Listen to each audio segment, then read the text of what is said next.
Barkeep, another round. I have a horrifying Dungeons & Dragons story to tell.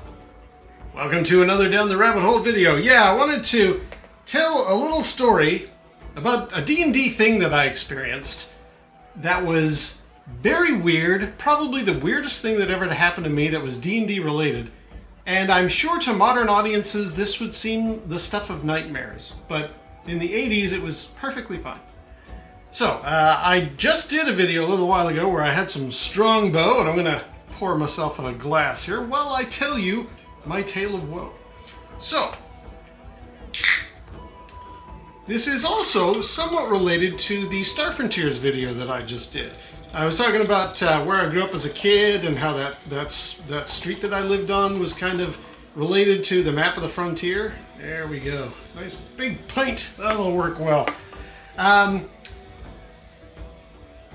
The past and addresses connect also to Dungeons & Dragons.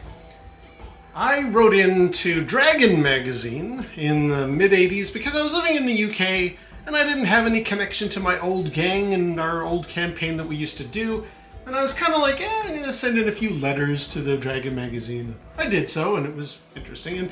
And they, at that time, they had a thing called the World Gamer's Guide, which was set up with the idea that if people who are not in the US or North America or Canada, if you're not there but you wanted to play Dungeons & Dragons, you wanted to connect up with other gamers of the D&D, Star Frontiers, Gamma World, Top Secret, the TSR brand, if you wanted to do that, here is a way that you can post where you live and you can send pen pal letters back and forth. That type of thing. And I thought, yeah, that sounds like a good idea. Hang on a second here. Strongbow. Not just used for water drinking potions, or water breathing potions. I like the D&D element there. It's strongbow. Anyway, so the World Gamer's Guide, you could post your address if you wanted to. And I did. I said, hey, here's where I'm living in the UK, in Cheshire. I wouldn't mind being able to hook up with other D&D players. And then it actually happened. And if you have vintage Dragon magazines, you can find Where I Lived in Cheshire. Issue 129 that came out in January of 1988. I'm listed there. I am showing up in Cheshire in the World Gamer's Guide. I just thought, wow, okay, they posted me, and that was kind of cool. I was like, wow, this is the part that I think would horrify modern audiences. Yes, I intentionally set my address out there so that people could get in touch with me. Remember, kids, I lived in a horrifying time when there was a thing called the telephone book, and people could find you.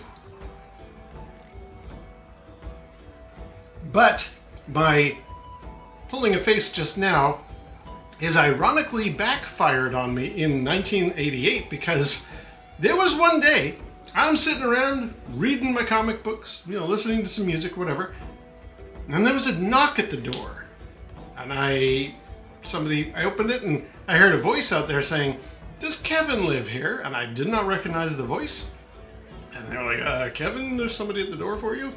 I thought, I don't know anybody. Is this like maybe a coworker? Somebody had found something of mine that I dropped? I peeked my head out, yes.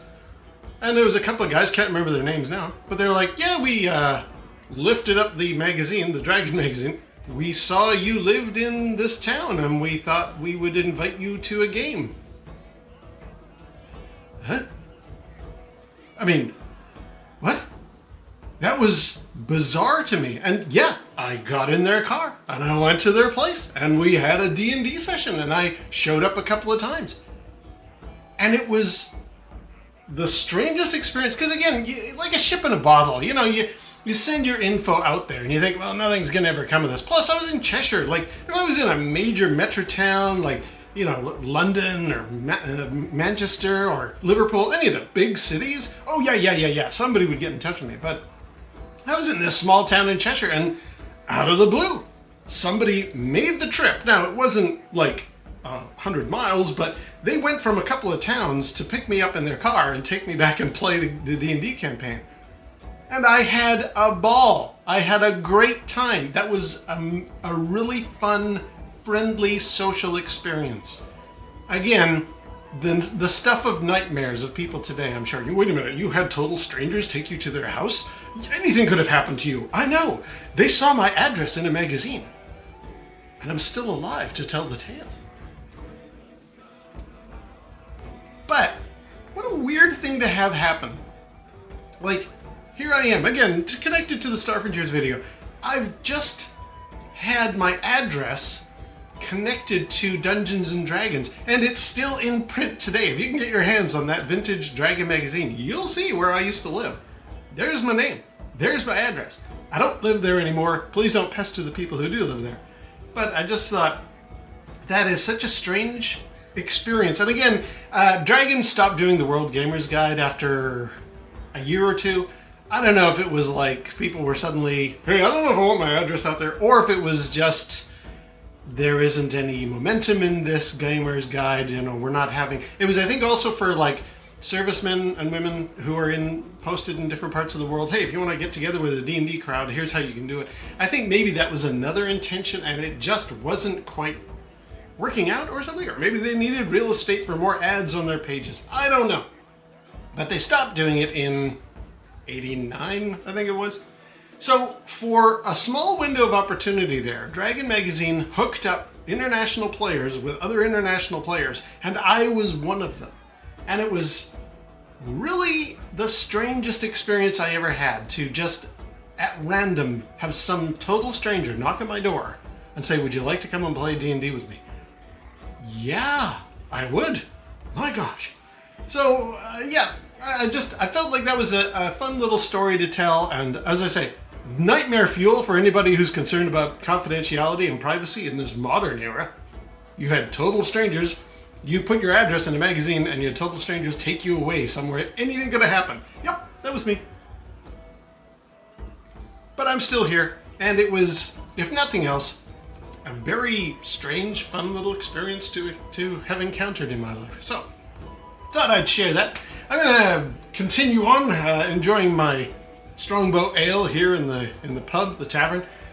Maybe we'll see if any other adventurers want to get out there and raid a dungeon or something. We'll see. All right, well, until next time, we'll see you down the rabbit hole.